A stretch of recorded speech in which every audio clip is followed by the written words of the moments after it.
Le malaise m'a frappé la seconde où j'ai franchi le seuil de la maison de mes parents à Lyon. L'odeur de magret de canard à l'orange m'a d'abord enveloppé. Rien d'inhabituel, mais Éléonore ne préparait jamais cela en dehors des grandes fêtes ou des veillées funèbres. Puis, mes yeux ont balayé la salle à manger. L'argenterie de famille, les bougies de cire d'abeille, les serviettes en tissu pliées comme des cygnes dignes d'un restaurant étoilé. La voix trop enjouée de ma mère a scellé le tout. « Regardez qui est enfin là !» a-t-elle lancé, essuyant ses mains sur un torchon, comme si elle n'avait pas lorgné par les stores 3 fois en 10 minutes. Nous étions sur le point de passer à table. Mon père, Philippe, se tenait près du bahut ancien, se servant un généreux verre de cognac. Il m'a fait un signe de tête, sans même un bonjour. Mon frère, Cédric, était déjà assis, la moitié de son attention rivée à l'écran de son téléphone, le pouce balayant frénétiquement. Bérénice, sa femme, était à ses côtés, poussant du coude leur fils, Antoine, pour qu'il mange plus de 2 bouchées de ses haricots verts. L'entrée en grande école, c'est dans 1 an. A-t-elle murmuré ? Tu ne peux pas fonctionner à couteau de frites et de défiance, mon grand. Antoine a levé les yeux au ciel, mais a enfourné une autre bouchée. Le pauvre gamin ne semblait pas plus enchanté d'être là que moi. N'est-ce pas agréable ? A gazouillé ma mère, ajustant son collier de perles et redressant son tablier. Nous tous réunis un vendredi. Elle a ri comme si c'était un miracle spontané. Mais j'avais déjà décrypté le stratagème. Les sourires forcés, la profusion excessive. Ce n'était ni un anniversaire, ni un jubilé, ni un départ à la retraite à célébrer. Cédric a levé les yeux de son téléphone juste assez longtemps pour échanger un regard avec Philippe. Quelque chose a passé entre eux, un accord tacite. Puis, mon père a tendu le bras derrière lui et a fait glisser une chemise cartonnée sur la table vers moi. « Jette un œil à ça quand tu auras un moment », a-t-il dit, comme si c'était une requête anodine. Je l'ai prise. Une chemise blanche, le logo de la Banque Populaire en coin. À l'intérieur, une demande de prêt, un fonds d'études supérieures. 42 000 €. Mon nom était déjà tapé sur la ligne « Caution solidaire ». J'ai cligné des yeux. Qu'est-ce que c'est ? Cédric s'est adossé à sa chaise comme si de rien n'était. C'est juste une formalité, a-t-il dit, me gratifiant de ce sourire narquois qu'il avait perfectionné depuis le collège. Antoine veut entrer à HEC. La banque a besoin d'une garantie solide. Tu as une excellente cote de crédit, Arthur. Éléonore a posé une main sur mon épaule. Nous pensions que tu serais heureux d'aider, a-t-elle dit, serrant doucement comme pour adoucir le coup. Mon cœur a cogné fort. Vous avez déjà rempli mon nom ? Eh bien, a-t-elle dit, brossant une poussière inexistante sur la nappe. Ça facilite les choses pour la banque. Ça montre notre sérieux. Vous ne m'avez pas demandé. Oh, Arthur, ne sois pas dramatique, a dit Philippe d'un geste de la main. Ce n'est que de la paperasse. J'ai regardé à travers la table. Antoine n'écoutait même pas, trop occupé à ranger ses petits pois en cercle sur son assiette. Il n'avait aucune idée qu'il était l'appât de ce petit piège. Cédric s'est penché en avant. « Tu as eu ta prime le trimestre dernier, n'est-ce pas ?» Sa voix était désinvolte, trop désinvolte. On s'est dit que ça ne serait pas un fardeau. Mes mains se sont crispées sous la table. Tout ça, le dîner, la fausse gaieté, l'argenterie de famille, c'était un piège. Il l'avait planifié. Le piège n'était pas seulement un appât, il était cuit, dressé et servi avec une sauce. Éléonore a souri et a passé la purée de pommes de terre comme si rien n'allait mal. J'ai fixé cette fichue chemise, comme si elle pouvait changer si je clignais des yeux assez fort. Mais mon nom était toujours là, en gras, sur la ligne « Caution solidaire », déjà tapé, comme si la décision avait été prise des jours auparavant.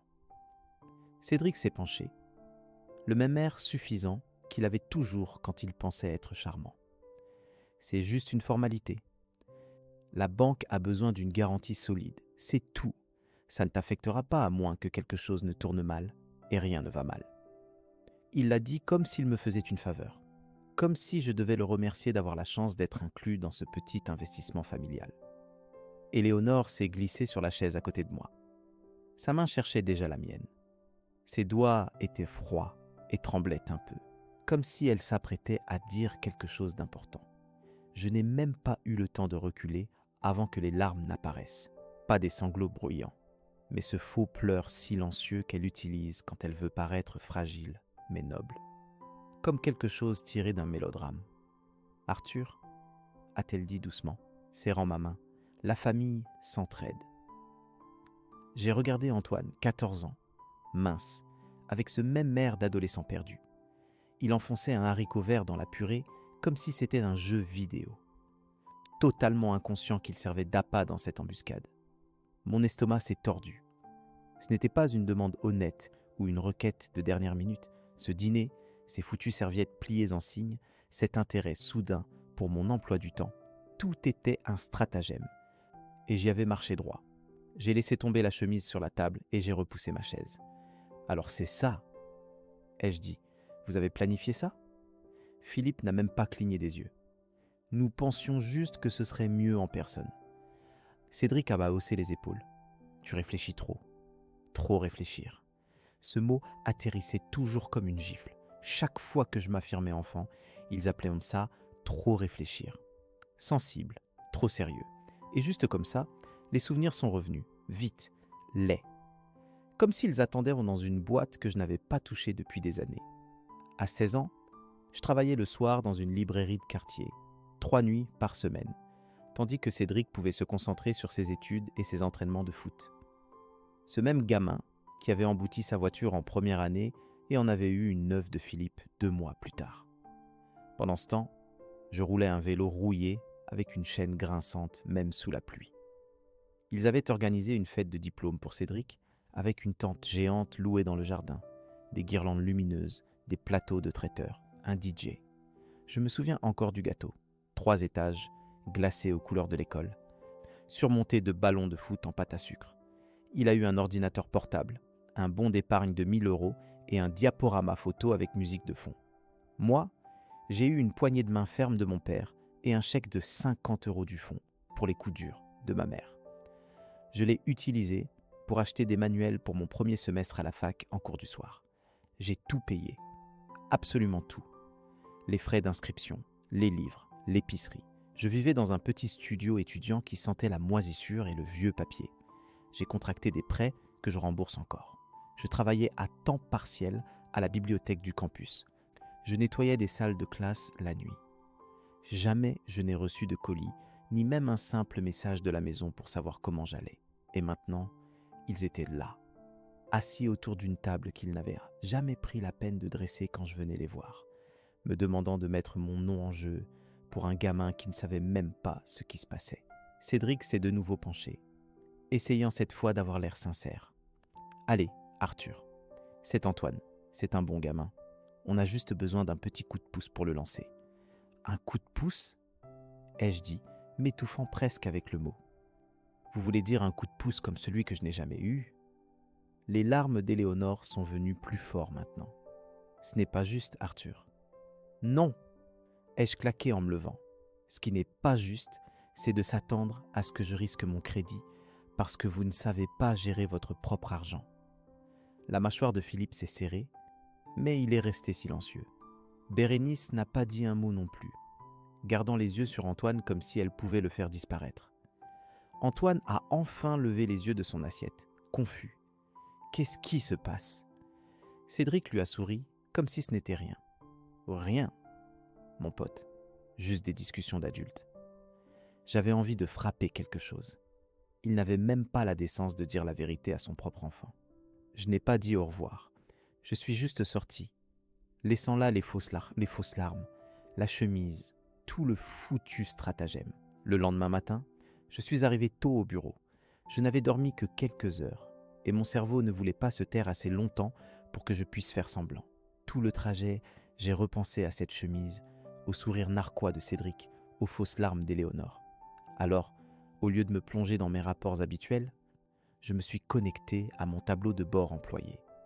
Il y a un onglet que la plupart des gens ne consultent même pas. Historique des primes, suivi des paiements, journaux d'accès interne. J'ai cliqué juste pour voir. C'est là que je l'ai vu. Le journal d'accès indiquait que mon rapport de prime annuel avait été consulté la veille du dîner. L'horodatage était vers 14h15. Le truc, c'est que je n'avais pas ouvert cette page depuis des semaines. Je savais déjà ce qui allait arriver. et je n'avais pas besoin d'y penser sans cesse. J'ai vérifié l'adresse IP enregistrée pour l'accès. Elle ne correspondait pas à la mienne, ni à mon téléphone, ni à mon internet domestique, ni à quoi que ce soit dans les locaux de l'entreprise. Je me suis adossé, l'estomac tordu. Ce n'était pas de la paranoïa. Quelqu'un avait accédé à mes dossiers. J'ai appelé l'informatique. « Bonjour, c'est Arthur du service data. J'ai un journal d'accès étrange sur mon rapport de prime. Quelqu'un l'a consulté hier après-midi et ce n'était pas moi. » Le gars, à l'autre bout du fil, Marc, je crois, a commencé à taper sur son clavier. Une seconde, d'accord. Oui, cette IP est externe. On dirait qu'elle vient d'un VPN. Mais le point d'accès a été pingé via un identifiant utilisateur inactif. Un compte temporaire. Ma poitrine s'est serrée. Pouvez-vous voir à qui cet identifiant a été attribué en dernier ? Une pause, puis... Oui, c'était Camille Dubois. Mais elle n'est plus dans l'entreprise. Camille, la fille de la meilleure amie d'Éléonore avec qui elle joue au bridge. Je ne l'avais pas vue depuis un Noël gênant où elle s'était fait larguer et Éléonore avait essayé de me la caser, juste pour lui remonter le moral. En fait, a ajouté Marc, attendez, il semblerait qu'elle soit toujours active, mais dans un autre service maintenant. Transférée aux ressources administratives il y a 6 mois. Ça y était, je n'avais pas besoin d'une confession complète. Je savais déjà ce qui s'était passé. J'ai ouvert mon application bancaire et suis allé directement au dépôt. La prime était arrivée 3 jours auparavant. 14 800 € exactement. Éléonore avait lâché ce chiffre pendant le dîner comme si elle l'avait tiré d'un tableur budgétaire. Parce que c'était le cas. J'ai fixé l'écran, les chiffres, l'horodatage. J'avais travaillé d'arrache-pied toute l'année pour ce paiement, des nuits tardives, des week-ends, des clients impossibles. Et il l'avait utilisé pour monter un piège. Cette rage a commencé, basse dans ma poitrine, chaude, lourde, concentrée. J'ai quitté l'application et j'ai ouvert notre ancienne conversation de groupe familial. Elle était restée silencieuse pendant des mois, utilisée surtout pour les plans de vacances et les messages politiques de Philippe. J'ai fait défiler l'historique juste pour voir, peut-être une stupide photo d'Antoine ou les publications d'inspiration d'Éléonore. Puis je l'ai vue. Cédric, elle a eu la prime. Le dîner est toujours d'actualité. Philippe, confirmé. Ta mère prépare un magret de canard. J'ai réellement dit « bon sang » à voix haute, assis dans mon bureau, mon téléphone à la main, le cœur battant, comme si je venais d'être agressé. Ils n'avaient même pas essayé de masquer leurs traces. Ils avaient utilisé la conversation comme une session de stratégie. J'ai fait des captures d'écran de tout. Je les ai envoyées à mon adresse email personnelle. Puis, je suis rentré tôt chez moi et j'ai sorti une vieille boîte à chaussures du fond de mon placard. Je ne l'avais pas touchée depuis des années. Elle sentait encore le moisi et l'encre d'imprimante. À l'intérieur se trouvaient tous les documents que j'avais conservés de mes études. Vieux relevés de prêts, imprimés de plans de paiement, copies de documents d'aide financière, même le talon de chèque de remboursement de l'année où j'avais sauté les vacances de printemps pour prendre un second emploi. Je les ai étalés sur la table un par un. Prêts fédéraux, prêts privés, mon nom sur chacun d'eux. Pas de caution, pas de garantie, juste moi et le gouvernement, et une montagne d'intérêts. J'avais tout porté seul, et pas une seule fois quelqu'un n'avait proposé de m'aider. Pas une seule fois, il n'avait rien suggéré un fonds familial ou un prêt avec mon nom tapé d'avance. Mais la seconde où mon compte a affiché 5 chiffres, soudain, ils organisèrent des banquets le vendredi soir et faisaient des discours sur l'unité familiale. Je suis resté assis à table pendant plus d'1 heure. Je n'ai pas touché au whisky que j'avais versé. Je n'ai pas allumé la télévision. J'ai juste regardé la trace écrite de tout ce que j'avais traversé et j'ai réalisé. Ce n'était pas juste une trahison, c'était calculé. Ils avaient traqué mes finances. Ils avaient attendu que mon argent arrive, puis ils avaient sauté sur l'occasion. Ce n'était pas seulement cruel, c'était stratégique. Je n'ai pas répondu aux appels de Cédric, ni le premier, ni le 5e, ni le 15e. Il a laissé des messages vocaux qui commençaient calmement. « Salut, frangin !» Je prends des nouvelles. Puis virait à l'agacement, puis à la frustration. Je n'ai pas pris la peine d'écouter au-delà des 10 premières secondes. J'ai juste supprimé et bloqué son numéro. 2 jours plus tard, j'ai reçu un email des ressources humaines, objet, urgence familiale. Je l'ai ouvert, m'attendant à une notification système. Au lieu de cela, c'était un rapport signalé. Quelqu'un avait appelé le bureau principal, affirmant que j'avais une crise familiale et que je pourrais avoir besoin de prendre un congé maladie. Pas de nom, pas de numéro de rappel, juste une histoire vague sur une affaire familiale urgente impliquant son neveu. Ma mâchoire s'est serrée si fort que je l'ai senti dans mes tempes. Le lendemain matin, Martine du service contrôle qualité est passée à mon bureau.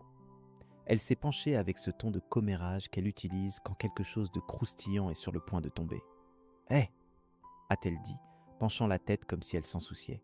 « Ton frère a appelé la réception hier.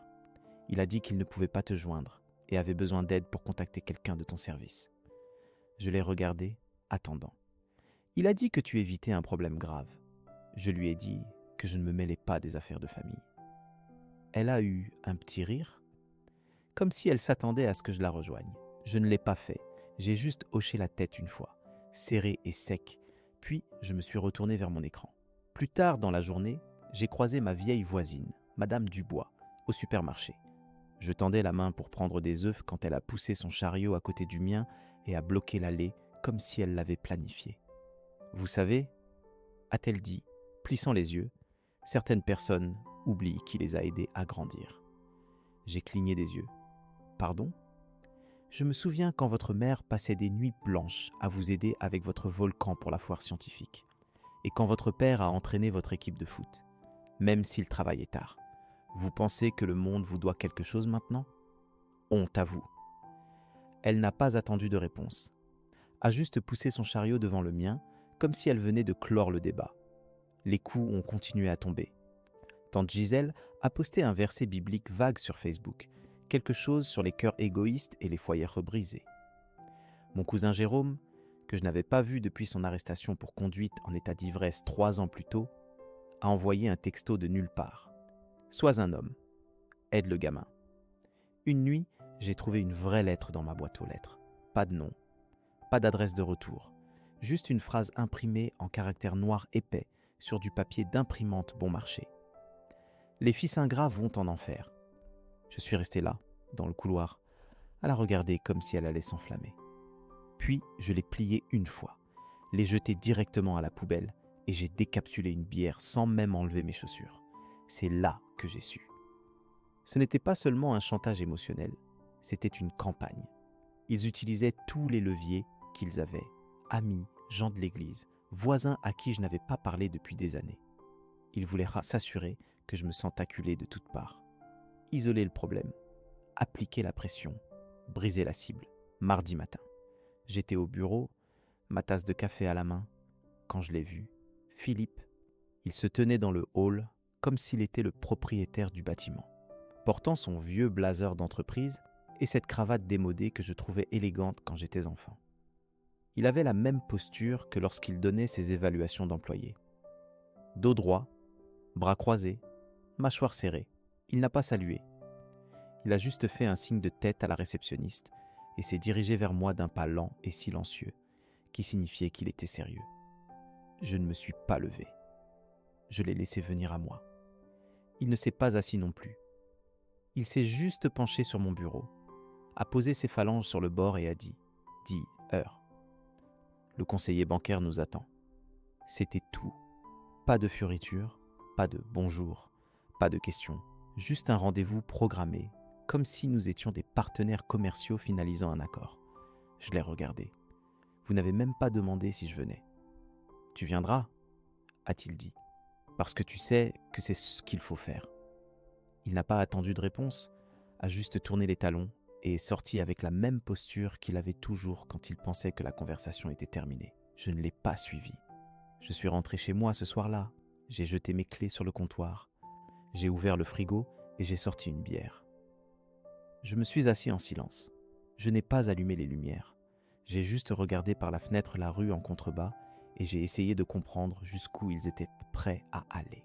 Ils n'arrêtèrent pas. Ils n'étaient pas gênés. Ils ne se cachaient même plus. J'étais à mi-chemin de cette deuxième bière, toujours assis dans le noir, quand mon téléphone a vibré avec un nouvel email. Objet, nouvelle opportunité de croissance, Ouverture d'une agence à Nantes au 4e trimestre. J'ai cliqué sans réfléchir. Transfert interne, nouvelle localisation, même titre, meilleure bande salariale. Relocalisation prise en charge. Ils avaient besoin de spécialistes en analyse de données. La description de poste correspondait presque ligne par ligne à mes compétences. Je l'ai relu 2 fois, juste pour m'assurer que je n'hallucinais pas. Puis, un texto est apparu de Sylvie de la Finance. Sylvie. Tu ferais un tabac à Nantes. Date limite vendredi.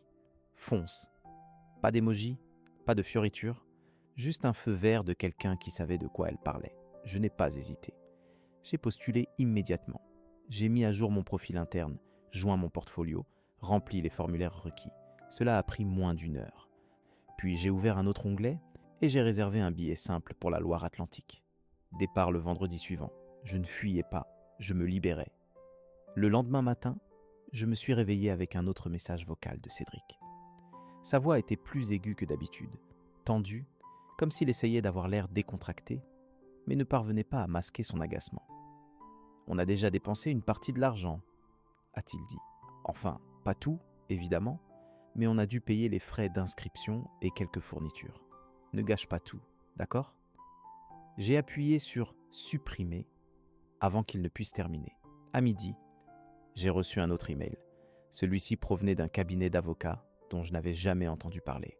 Armstrong, Bell et Associés, conseil juridique. Le logo semblait avoir été conçu sur PowerPoint par l'oncle de quelqu'un. Objet, notification urgente d'obligation fiduciaire familiale. Le corps du message était un mur de charabia juridique, affirmant que j'avais une responsabilité morale et potentiellement légale de respecter un engagement verbal pris au sein d'une unité familiale pour l'avenir éducatif d'un mineur. Il n'avait même pas correctement orthographié « obligation » dans le premier paragraphe. J'ai cliqué sur les détails de l'expéditeur. Un compte Gmail, pas de domaine d'entreprise. J'ai fait une recherche d'images inversées sur le logo.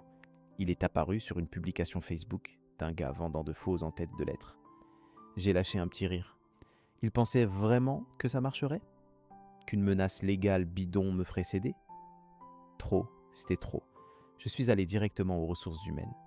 Pas un formulaire, pas un email. Je suis entré dans le service. J'ai frappé à la porte du bureau de Catherine et lui ai demandé si elle avait 5 minutes. Elle en avait. J'ai tout raconté, clairement.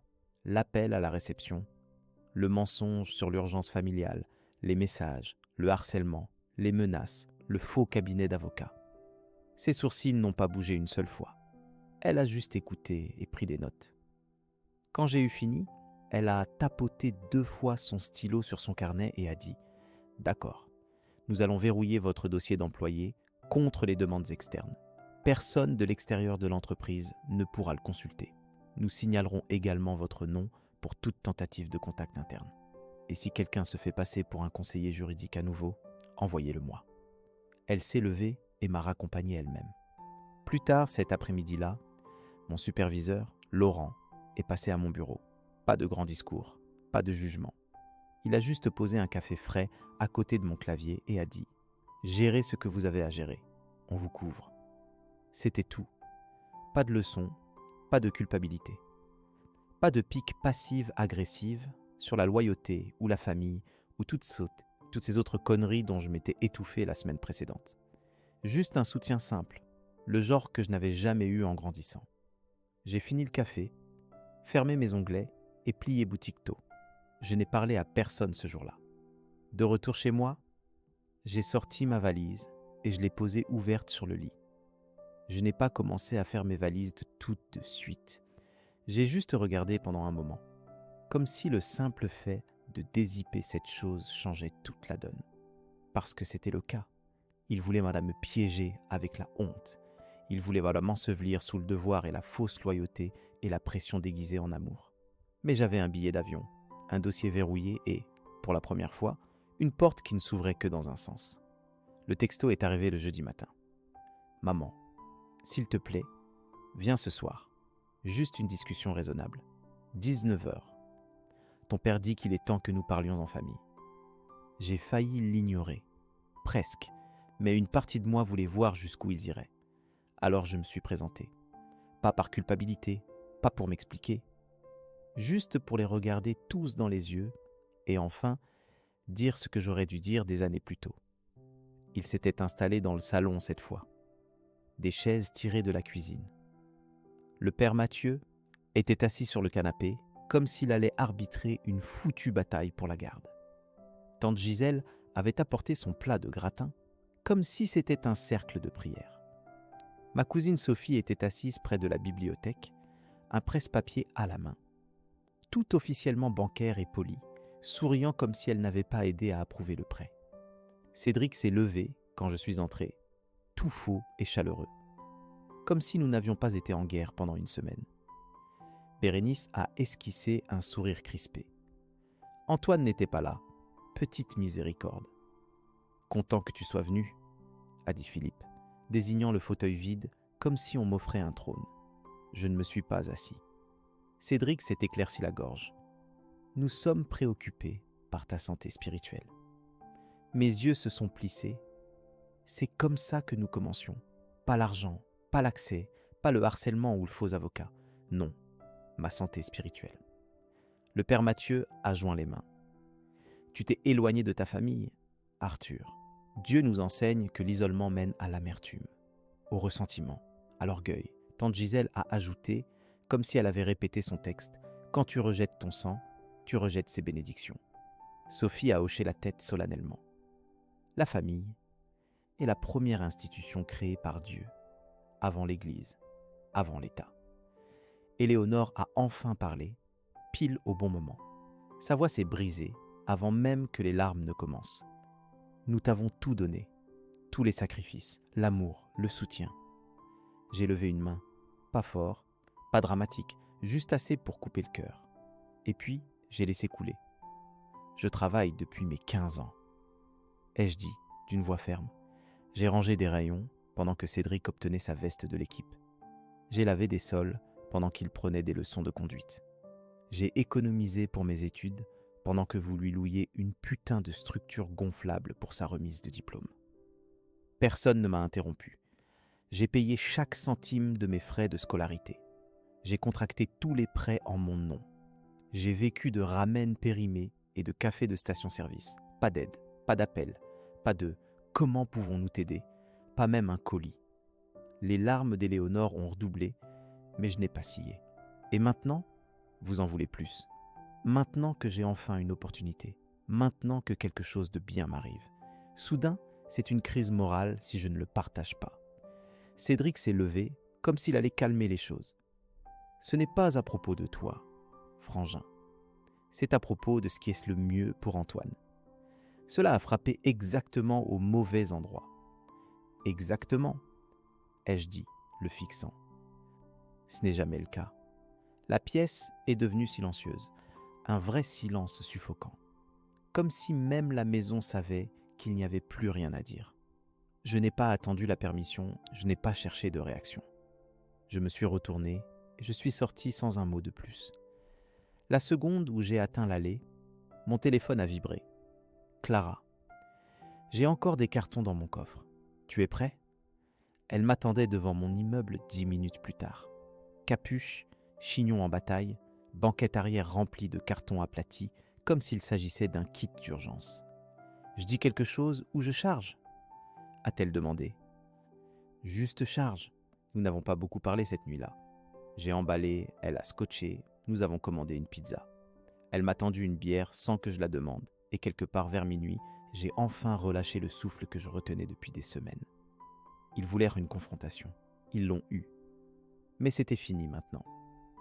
Le lundi matin, j'ai cessé de jouer la défense.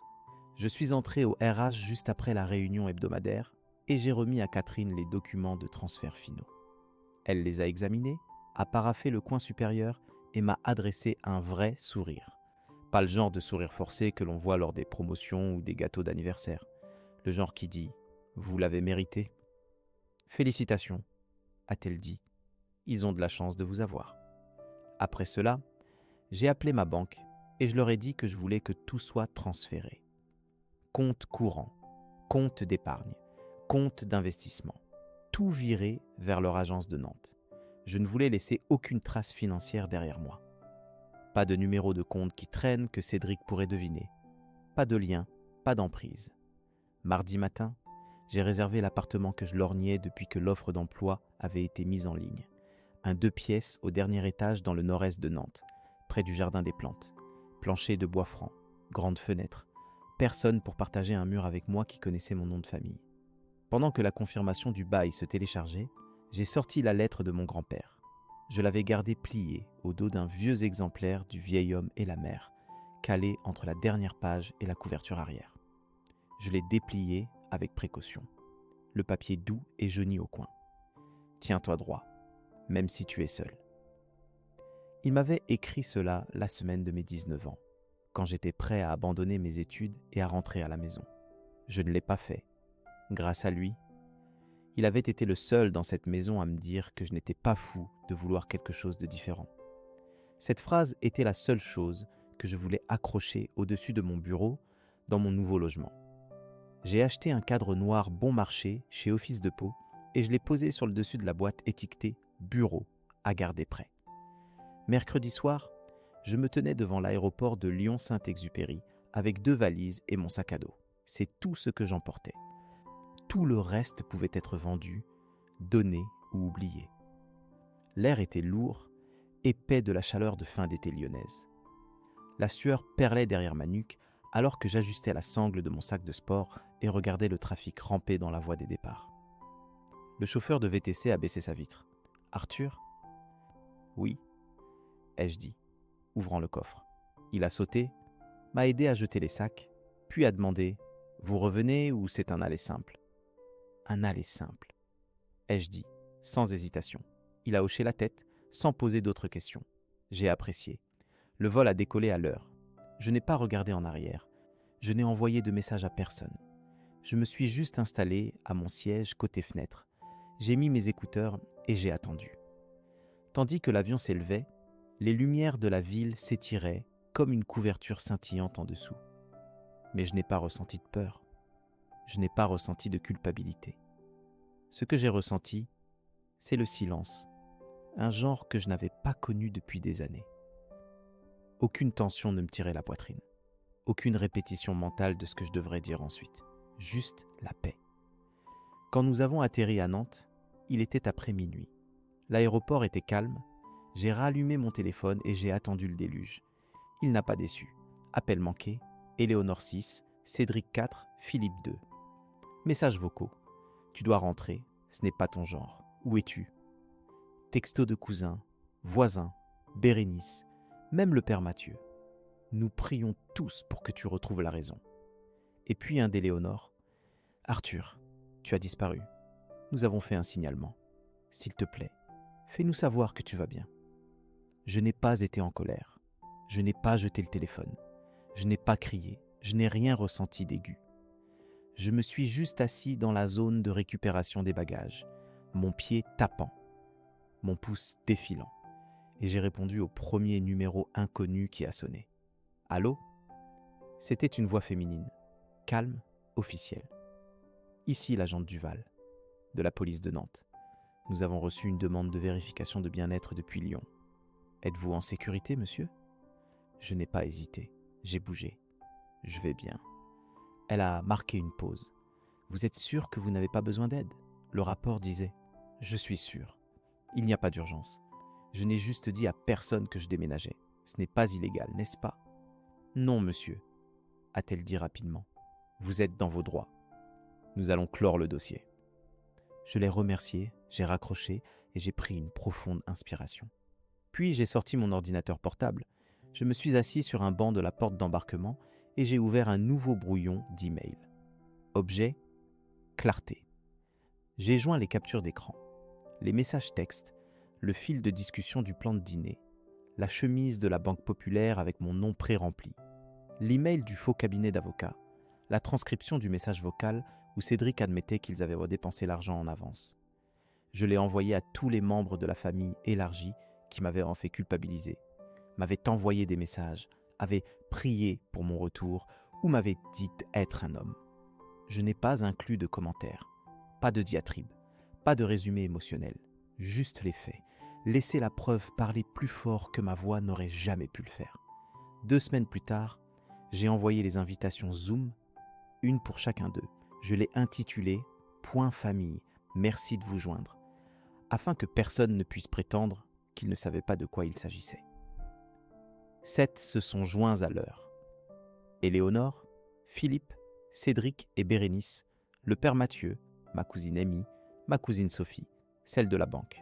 J'ai gardé ma caméra allumée, le regard droit. Je n'ai pas dit bonjour, je n'ai pas demandé comment allait qui que ce soit. Je parlerai en premier, ai-je dit, cliquant déjà sur « Partager l'écran ». La diapositive 1 a rempli l'écran. Fond blanc, texte noir, en tête de l'entreprise en coin.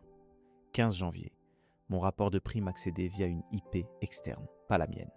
Voici la piste d'audit. Voici l'email des RH confirmant que ce n'était pas moi. Accéder à l'aide d'un identifiant attribué en dernier à Camille Dubois. Oui, cette Camille. J'ai entendu quelqu'un expirer. Je n'ai pas pu dire qui. Le lendemain, j'ai reçu une invitation à dîner. J'ai laissé le silence.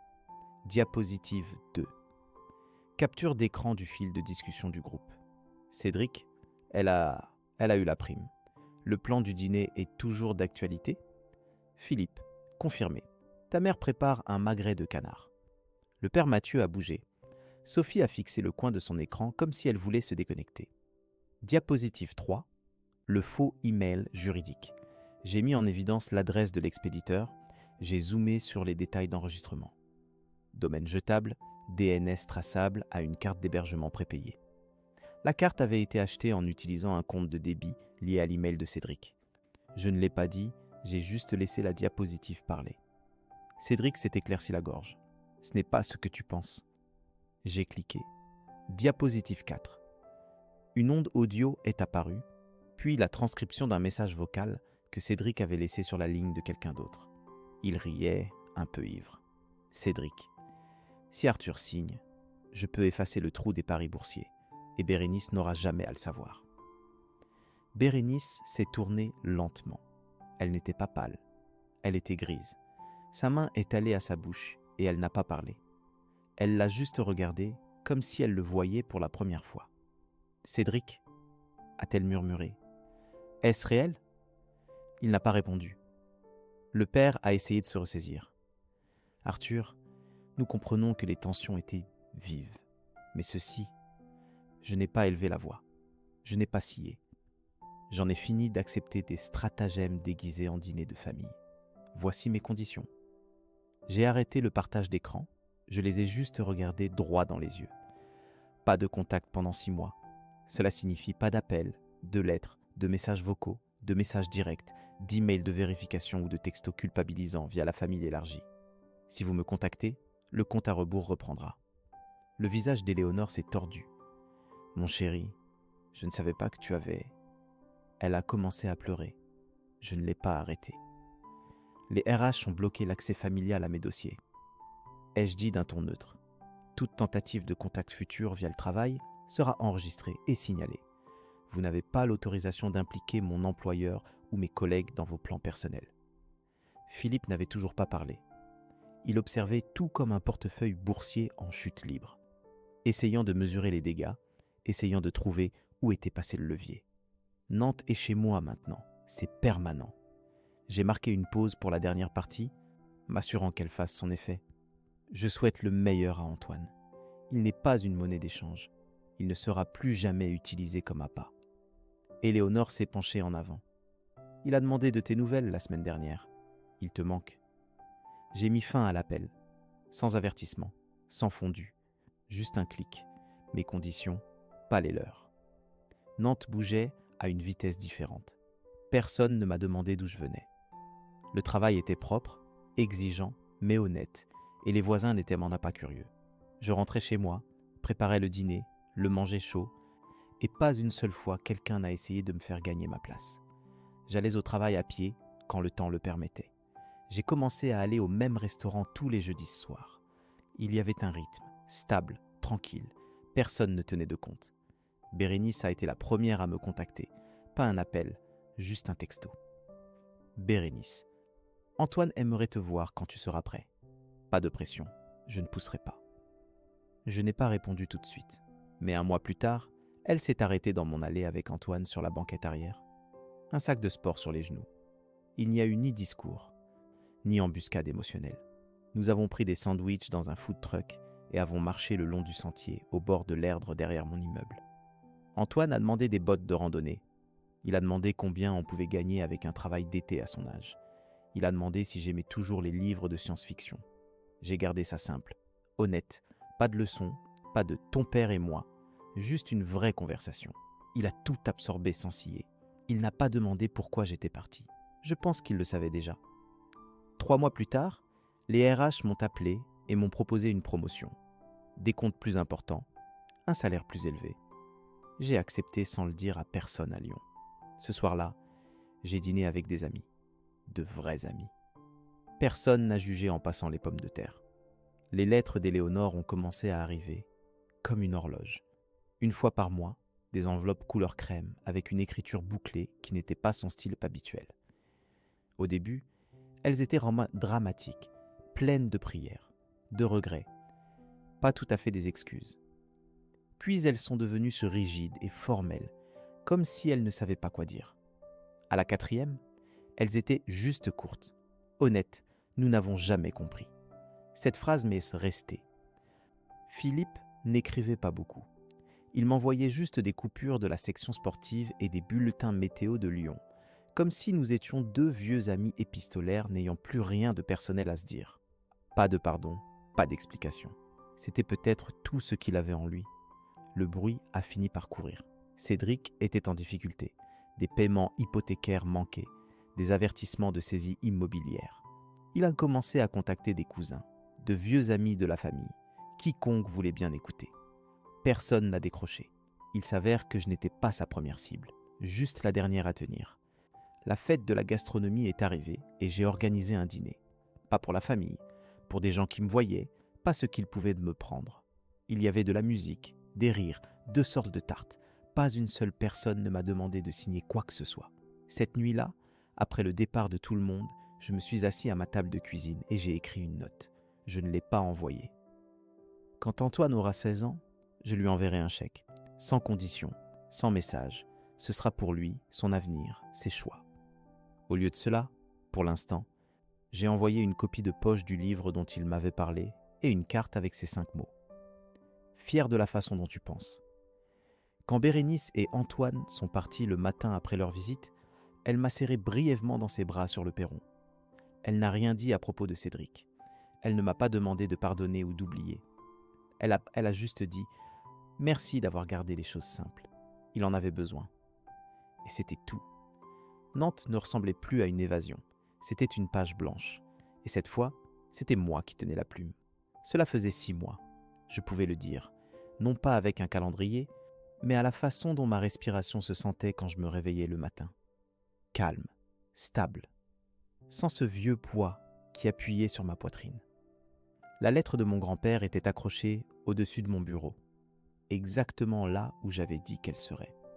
Même vieux cadre, bordure noire bon marché. Mais elle ressemblait à quelque chose de solide, une boussole. Je la lis parfois quand je me connecte à mes feuilles de calcul ou que je sirote mon 2e café. Tiens-toi droit, même si tu es seul. Mon appartement à Nantes ne craquait pas comme celui de Lyon. Il captait la lumière du soleil à travers les fenêtres du salon, juste comme il faut. Les murs étaient hauts et propres. L'air sentait le pain et le linge propre, et il n'y avait pas d'ombre que je ne pouvais nommer. Tous les mardis soirs, je donnais un cours de base financière au centre communautaire local. Principalement de jeunes gars, nouveaux emplois, prêts étudiants, des salaires qu'ils ne savaient pas comment gérer. Je ne prêchais pas. Je leur montrais juste ce que j'avais appris à la dure. Le week-end dernier, ce gamin de 26 ans, nerveux, n'arrêtait pas de se frotter la nuque et restait après le cours. Mon frère est dans de beaux draps, a-t-il dit. Dettes de carte de crédit, loyers impayés, prêteur sur gage. Ma mère dit que je dois l'aider. Elle dit que si je ne le fais pas, je tourne le dos à la famille. Il m'a regardé comme s'il connaissait déjà la réponse, mais avait toujours besoin de l'entendre à voix haute. « Vous n'êtes pas un mauvais fils en disant non. » Lui ai-je dit. « Vous dites enfin oui à vous-même. » Il a hoché la tête. A pris une inspiration. Il est sorti plus grand qu'il n'était entré. Quelques jours plus tard, Bérénice m'a envoyé un texto avec une photo d'Antoine. Il était agenouillé sur leur terrasse, travaillant sur une fusée modèle à moitié construite, plissant les yeux contre le soleil. En arrière-plan, il y avait une glacière, un paquet de chips, le genre d'après-midi ordinaire qui me semblait auparavant fiction. Bérénice, il parle toujours de Nantes. J'ai regardé la photo pendant une seconde, puis j'ai tapé « moi ». Quand il sera plus grand, il est le bienvenu à tout moment. Cédric n'avait pas contacté depuis l'appel. Pas de texto, pas de confession soudaine, pas d'excuses à moitié faites. Peut-être avait-il compris maintenant que ce n'était jamais une question d'argent. C'était une question de schéma. Et il l'avait brisé une fois de trop. Je n'avais pas besoin de vengeance, juste de distance. Vendredi matin, je suis descendu au beau restaurant du coin, le même que Léa choisissait toujours. Elle était déjà là, sirotant un jus d'orange et gribouillant sur son carnet. Elle ne posait jamais de questions sur ma famille. Elle ne l'avait jamais fait. Elle m'a poussé le sirop et a souri. Je crois que j'ai enfin trouvé comment structurer la collecte de fonds pour la course en sentier. Tu veux entendre ? Lâche-moi ça.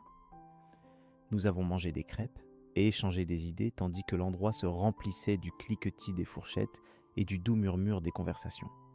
En sirotant mon café, je l'ai senti. Pas la liberté cette fois. Ça, c'était venu au moment où j'étais monté dans l'avion. C'était différent. C'était la stabilité. Et pour une fois, c'était la mienne.